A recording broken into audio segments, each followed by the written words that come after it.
అనకాపల్లి జిల్లా నర్సీపట్నం 17వ వార్డులో జీఎన్ఆర్ ఆధ్వర్యంలో స్పీకర్ సతీమణి చింతకాయల పద్మావతికి బ్రహ్మరథం పట్టిన ప్రజలు 17వ వార్డులో 58.20 లక్షలతో అభివృద్ధి పనులకు శ్రీకారం. పనులను లాంఛనంగా ప్రారంభించిన చింతకాయల పద్మావతి. మున్సిపాలిటీకి అభివృద్ధికి 32 కోట్లు కేటాయించామని వెల్లడించిన చింతకాయల పద్మావతి. నర్సీపట్నం 17వ వార్డులో నూతనంగా మంజూరైన అభివృద్ధి పనులను వార్డు టీడీపీ ఇన్ఛార్జీలు గుడబండి నాగేశ్వరరావు, ఆదిలక్ష్మి ఆధ్వర్యంలో శుక్రవారం ఘనంగా నిర్వహించారు. స్పీకర్ సతీమణి చింతకాయల పద్మావతి హాజరై కొబ్బరికాయ కొట్టి, శిలాఫలకాలను ఆవిష్కరించి లాంఛనంగా ప్రారంభించారు. ఆయా ప్రాంతాల్లో పర్యటించిన ఆమెకు స్థానిక ప్రజలు, మహిళలు హారతులు పట్టి ఘన స్వాగతం పలికారు. BMRDA 15 ఆర్థిక సంఘం నిధుల ద్వారా 17వ వార్డులో సుమారు 58.20 లక్షల అంచనా వ్యయంతో సీసీ రోడ్లు, డ్రైనేజీలు, కల్వర్టుల నిర్మాణాలు చేపట్టారు. ఈ సందర్భంగా చింతకాయల పద్మావతి మాట్లాడుతూ గత 15 రోజులుగా నర్సీపట్నం మున్సిపాలిటీలో ముమ్మరంగా ప్రారంభోత్సవాలు చేసుకుంటున్నామని, మొత్తం 189 రోడ్లు, కాలువలు పూర్తి చేసి ప్రజలకు అందుబాటులోకి తెస్తున్నామని తెలిపారు. గత 5 ఏళ్లుగా ఆగిపోయిన అభివృద్ధిని స్పీకర్ అయ్యన్నపాత్రుడి కృషితో మళ్లీ పరుగులు పెట్టిస్తున్నామన్నారు. మున్సిపాలిటీలో అభివృద్ధి పనుల కోసం 32 కోట్ల నిధులు తీసుకువచ్చారని, అలాగే తాగునీటి పథకం కోసం రూ. 189 కోట్లు మంజూరయ్యాయని, ఏడాదిన్నరలో ప్రతి ఇంటికి కుళాయి ద్వారా నీరు అందిస్తామన్నారు. బలిఘట్టం వద్ద ఉన్న డంపింగ్ యార్డు చెత్తను రూ. 2 కోట్లతో జిందాల్ కంపెనీకి తరలించామని, వ్యర్థాల నిర్వహణ కోసం 3.05 కోట్లతో యంత్రాన్ని సైతం అందుబాటులోకి తెచ్చామని వివరించారు. రాబోయే రోజుల్లో మిగిలిన పనులను కూడా పూర్తి చేస్తామని ఆమె హామీ ఇచ్చారు. మున్సిపల్ మాజీ చైర్పర్సన్ ఆదిలక్ష్మి మాట్లాడుతూ ముఖ్యమంత్రి చంద్రబాబు నాయుడు, స్పీకర్ అయ్యన్నపాత్రుడు, పద్మావతి సహకారంతో నర్సీపట్నంలో పెద్ద ఎత్తున అభివృద్ధి జరుగుతోందని హర్షం వ్యక్తం చేశారు. తమ 17వ వార్డులో సుమారు 60 లక్షల నిధులతో సీసీ రోడ్లు, డ్రైనేజీ పనులు జరుగుతున్నాయని, వార్డు అభివృద్ధికి సహకరిస్తున్న నాయకులందరికీ ఆమె కృతజ్ఞతలు తెలిపారు. ఈ కార్యక్రమంలో market committee chairman Gavireddy Venkataramana, Kallalova, Bennesu, Satish, Gulla Srinu, Shetty Mohan తదితర స్థానిక నాయకులు, 28 వార్డుల ఇన్ఛార్జీలు, జనసేన టీడీపీ బీజేపీ కూటమి శ్రేణులు, స్థానిక ప్రజలు, మహిళలు భారీ సంఖ్యలో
మంత్రివర్యులు నారా చంద్రబాబు నాయుడు గారికి, అలాగనే మన స్పీకర్ గారు అయ్యన్నపాత్రి గారికి, కూటమి పెద్దలందరికీ కూడా పేరు పేరున ముందుగా నమస్కారాలు, ధన్యవాదాలు తెలియజేసుకుంటున్నా.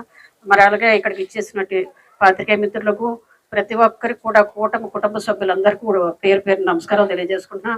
అలాగనే ఇక్కడ ఇన్ఛార్జ్ వహించినటువంటి ఆదిలక్ష్మి గారికి, నాగేశ్వరరావు గారికి, కాళ్ళలోవ గారికి, అదేవిధంగా బెన్నేసులు, అలాగే సతీష్ గారికి, గుల్ల శ్రీని గారికి, జనసేన నాయకులకి, మోహన్ గారికి, అలాగే మన మార్కెట్ కమిటీ చైర్మన్ రమణ గారికి, అందరికీ కూడా పేరు పేరున నమస్కారాలు తెలియజేసుకుంటాం. మరి ఈరోజు ఈ కార్యక్రమం 16 రోజుల బట్టి కూడా మనం అభివృద్ధి కార్యక్రమాలన్నీ కలిపి 189 రోడ్లు కానివ్వండి, డ్రైన్స్ కానివ్వండి, కల్వర్ట్స్ కానివ్వండి, 189 పనులు ఓపెనింగ్ చేసుకుంటా ఈ రోజుకి 16-17 రోజులు, సుమారు 17 రోజులు అయింది. మనం అన్నీ చేసుకొని వచ్చాం. మనం 5 సంవత్సరాల క్రితం అభివృద్ధి అన్నది నోచుకోలేదు.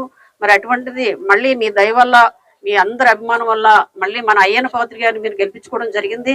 గెలిపించుకున్నాక ఈ పనులన్నీ మనం రావడం జరిగింది.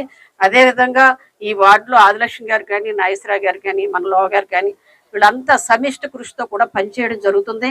వారు మన పార్టీ సూచనలు అన్నీ నప్పిన తర్వాత అభివృద్ధి కార్యక్రమాలు చూసి వారు రావడం జరిగింది. అలాగే మనం కూడా ఆశీర్వదించాం. మరి వాళ్ళు లోవా కలిసి సమిష్టిగా పనిచేయడం చాలా ఆనందదాయకంగా ఉంది. మనం అందరం కలిసికట్టుగా ఉంటే బల్లికెట్ట అని 17-18 వార్డుని నందనవనంగా మనం మార్చుకోవచ్చు. అందరూ కలిసికట్టుగా ఉండి ఏ ఏ పనులు కావాలో మీరు రోడ్లు కానీ డ్రైన్స్ కానీ ఏమైనా అవసరమైనటువంటి పనులన్నీ తీసుకొచ్చి మాకు అయ్యన్నపాత్రి గారు చెప్పారు ఒక మాట, ఈ 2 వార్డులో ఏ పనులు ఉన్నాయో మొత్తం రాయించుకొని వస్తే మళ్ళీ రేపు మనం సెప్టెంబర్లో పెడదామని చెప్పడం జరిగింది. అలాగనే ఈ 2 సంవత్సరాల పట్టి నుంచి కూడా అభివృద్ధి కార్యక్రమాలు మనం చేసుకుంటున్నాం. అలాగనే ఈ రోజు 32 కోట్ల రూపాయలు మున్సిపాలిటీకి అయ్యన్నపాత్రి గారు తీసుకొచ్చి మన ఇచ్చి రోడ్లు కానీ ఏమున్నా సరే మీరు వేసుకోండి అని చెప్పేసి ఈ 2 సంవత్సరాలకి కూడా 32 కోట్లు ఇచ్చినటువంటి ఘనత అయ్యన్నపాత్రి గారు. మరి అలాంటిది మనందరి కళ ఒకటి ఉంది, ఇంటింటి కొళ ఎప్పుడు వస్తుంది అని 10 సంవత్సరాలు పెట్టి మనం చూస్తున్నాం. అలాంటిది 185 కోట్లు 89 కోట్లు తీసుకొచ్చి వాటర్ తాగునీరు పథకానికి ఇవ్వడం జరిగింది అయ్యన్నపాత్రి గారు. అది కూడా 1 సంవత్సరంన్నర లోపు మనకు కంప్లీట్ గా ప్రతి ఇంటికి కూడా కొళాయి రావడం జరుగుతుంది. అది ఒకటే కాదు, మనం ఇంకా ఎక్కడున్నా ఏదన్నా కార్యక్రమాలు తలపెట్టామంటే ఇంకా రేపు రాబోయే రోజుల్లో కూడా ఏవైతే ఉన్నాయో రోడ్లు కానీ ఏమన్నా అవ్వలేనిటువంటి ఏమన్నా ఉన్నా సరే అవన్నీ తప్పనిసరిగా 1 సంవత్సరం లోపు కంప్లీట్ చేస్తామని కూడా ఈ సందర్భంగా తెలియజేసుకుంటున్నా. మనకి ఇంకా టైం ఉంది. మనం ఈ 2 సంవత్సరాల్లోనే ఎంత అభివృద్ధి చేసామంటే మీరు ఆలోచించుకోవాల్సిన అవసరం ఉంది. మీకు అందరికీ తెలిసినటువంటి విషయం, బలిగెట్టం దగ్గర డంపింగ్ యార్డ్ ఉంది. డంపింగ్ యార్డ్ ఎట్లా ఉండేదో మీ అందరికీ తెలుసు, గుట్టలు అయిపోయి కొండల్లా కల్పించేది. మరి అలాంటి రోజు డంపింగ్ యార్డ్ ఏదంటే మీరు అబ్జర్వ్ చేయాలి. ఎందుకంటే అయ్యన్నపాత్రి గారు వచ్చిన తర్వాత ఆ డంపింగ్ యార్డ్ ను మొత్తం ఊర్లో ఉన్నటువంటి చెత్త అంతా తీసుకొచ్చి డంపింగ్ యార్డ్లు పెట్టి దాన్ని జిందాల్ కంపెనీకి తరలించి 2 కోట్లు పెట్టి తరలించారు. అలాగనే ఈ రోజు 3,05,00,000తో ఒక మిషన్ కూడా తెప్పించి మరి ఆ మిషన్ ద్వారా కూడా ఎప్పటికప్పుడు వర్మీ కంపోస్ట్ చేసి ఇవ్వాలని చెప్పి ఉద్దేశంతో మరి అది కూడా తెప్పించడం జరిగింది. మొన్నే ఓపెన్ చేసుకున్నాం. అలాంటి పనులన్నీ కొత్త పనులు మనం అన్ని 5 సంవత్సరాలు కాదు 10 సంవత్సరాలు వెనక్కిపోయాం గత ప్రభుత్వంలో. మీరందరూ ఆలోచించుకోవాల్సిన అవసరం ఉంది. నేను ఎప్పుడు ఒక స్వార్థం ఉంటుంది మనకి రాజకీయ నాయకుడికి, నాకే ఓటు పడాలని ఒక స్వార్థం ఉంటుంది. మేము వచ్చి మాకు ఓటు అడిగినప్పుడు ఆ నాయకుడు మన గురించి ఆలోచిస్తాడా లేదా, మన అభివృద్ధి బాటలో నడుపుతాడా లేదా, సత్తా ఉన్న నాయకుడా కాదా అని మీరు ఆలోచించి ఓటు వేస్తేనే ఈ రోజు 2 సంవత్సరాల ఫలితాలే మీకు ఉదాహరణ చెప్పి ఈ సందర్భంగా తెలియజేస్తున్నాను. మీరందరూ కూడా ఏదో ప్రలోభాలకు లొంగిపోయి ఆ టైంకి నేను ఓటేస్తే వాడు గెలిచేస్తాడేటని మీరు వేస్తే లాస్ట్ 5 సంవత్సరాల పరిస్థితి మనం చూసాం. ఒక పని చేసుకోలేక పని పాటు లేని పరిస్థితిలో ఉన్నాం. మేస్త్రులకు పని లేదు, సిమెంట్లు అమ్ముడవలేదు, ఐరన్ స్టాక్ అయిపోయి ఉంది.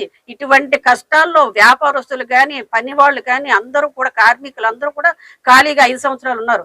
ఈ రోజు పని చూడండి, ఏ వీధులన్నా ఏదో పని చేసుకుంటున్నారు.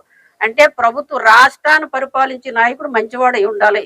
అలాగే మన నియోజకవర్గాన్ని పరిపాలించిన నాయకుడు మంచివాడు ఉండాలి. అలాగే మా వార్డుకి సంబంధించిన నాయకుడు మా గురించి ఆలోచించాలి అని మీరు ఆ తపన ఉండి మీరందరూ రేపు ఓటు వేసినట్టయితే మళ్ళీ రేపు రాబోయే రోజుల్లో మనం మళ్ళీ ముందంచెలో ఉంటామని చెప్పి ఈ సందర్భంగా తెలియజేసుకుంటున్నాం. అలాగనే ఇటువంటి కార్యక్రమాలన్నీ మనం చేసుకుని వస్తున్నాం. ఈ ఒక్క ఇంచుమించుగా 2 వార్డులకి కూడా ఈ 17వ వార్డుకు ఒకటిని 1,51,00,000 ఇచ్చామండి. మొత్తం కొన్ని స్టార్ట్ అయ్యాయి, కొన్ని అయిపోయాయి, స్టార్ట్ అయినవి కూడా ఉన్నాయి, అవ్వబోయినవి కూడా ఉన్నాయి. 1,50,00,000 కాకుండా మరలా ఆదిలక్ష్మి గారికి నాగేశ్వరరావు గారు చెప్తున్నాను, లోవా మీరు కూడా అందరూ కూర్చొని ఏమైనా సరే లోపాలు ఉంటే అవన్నీ రాసి నాకు ఇస్తే అయ్యన్నపాత్రి గారి దృష్టిలో పెట్టి తప్పనిసరిగా సెప్టెంబర్లో పెడతామని చెప్పారు. అవి కూడా పూర్తి చేస్తామని సందర్భంగా తెలియజేసుకుంటూ మరొకసారి అందరికీ కూడా కార్యక్రమానికి ఇచ్చేసినటువంటి మన గౌరవ ఆంధ్రప్రదేశ్ అసెంబ్లీ సభాపతి స్పీకర్ అయ్యన్నపాత్రి గారి సవతిమణి అయినటువంటి శ్రీమతి పద్మావతి గారికి ప్రత్యేక కృతజ్ఞతలు తెలియజేస్తున్నామండి. మన రాష్ట్రం అభివృద్ధి పదంలో నడుస్తుందనడానికి ఇది ఒక నిదర్శనం. సో ఈ కార్యక్రమానికి ఇచ్చినటువంటి ప్రతి ఒక్కరికి, గౌరవ వెంకటరమణ గారికి, మోహన్ గారికి, శ్రీను గారికి, సతీష్ కి, ప్రతి ఒక్కరికి పేరు పేరున, ముఖ్యంగా ఈ కార్యక్రమానికి చాలా సపోర్ట్ చేసిన లోవకి ప్రతి ఒక్కరికి పేరు పేరున ధన్యవాదాలు తెలియజేస్తున్నాను. ప్లస్ ఈ కార్యక్రమానికి మహిళలు ఎంతో సపోర్ట్ చేశారో వాళ్ళందరికీ కూడా, మా తమ్ముళ్ళందరికీ కూడా ప్రత్యేక ధన్యవాదాలు తెలియజేస్తా ఉన్నాను. అదేవిధంగా మన రాష్ట్రం గౌరవ ముఖ్యమంత్రి వర్యులు శ్రీ నారా చంద్రబాబు నాయుడు గారి సారథ్యంలో అభివృద్ధి పథకాలు నడుస్తుందనడానికి ఈ యొక్క కనీస మౌలిక వసతులు అనేవి ఎంత అద్భుతంగా జరుగుతున్నాయో మన యొక్క నర్సీపట్నం నియోజకవర్గాన్ని, ముఖ్యంగా మన నర్సీపట్నం మున్సిపాలిటీ చూస్తే అర్థమవుతా ఉంది. ఈ 15 రోజుల్లోనే మనం సుమారు 32 కోట్ల అభివృద్ధి కార్యక్రమాలకి శంకుస్థాపనలు చేయడం కానీ ఓపెనింగ్స్ చేయడం కానీ జరిగింది. సో దేనికి ప్రత్యేకంగా మన స్పీకర్ అయ్యన్ పాత్రి గారికి పద్మావతి ప్రత్యేక ధన్యవాదాలు తెలియజేస్తా ఉన్నాను. అదేవిధంగా మన నర్సీపట్నం మున్సిపాలిటీ మీద ప్రత్యేక దృష్టి పెట్టినటువంటి స్పీకర్ అయ్యన్ పాత్రి గారు, ప్లస్ అదేవిధంగా ముఖ్యంగా మేడం మా వార్డులో సుమారు 60 లక్షలతో అభివృద్ధి కార్యక్రమాలు జరిగాయి మ్యామ్. సో ఇంకా చాలా వరకు పెండింగ్ ఉన్నాయి. సో మా వార్డు అభివృద్ధి పదంలో నడవడానికి మీరు సపోర్ట్ చేస్తారని మనస్ఫూర్తిగా కోరుకుంటున్నామండి. సో ప్రతి ఒక్కరికి ప్రత్యేక ధన్యవాదాలు తెలియజేస్తూ మరొకసారి మన మున్సిపాలిటీ విషయంలో ప్రత్యేక కృతజ్ఞతలు తెలియజేస్తున్న స్పీకర్ అయ్యన్ పాత్రి గారికి ప్రతి ఒక్కరు దాన్ని దృష్టిలో పెట్టుకొని అభివృద్ధి అనేది ఎక్కడ జరుగుతుందో అభివృద్ధికి ప్రతి ఒక్కరు సపోర్ట్ చేస్తారని మనస్ఫూర్తిగా కోరుకుంటూ థ్యాంక్ యూ సో మచ్.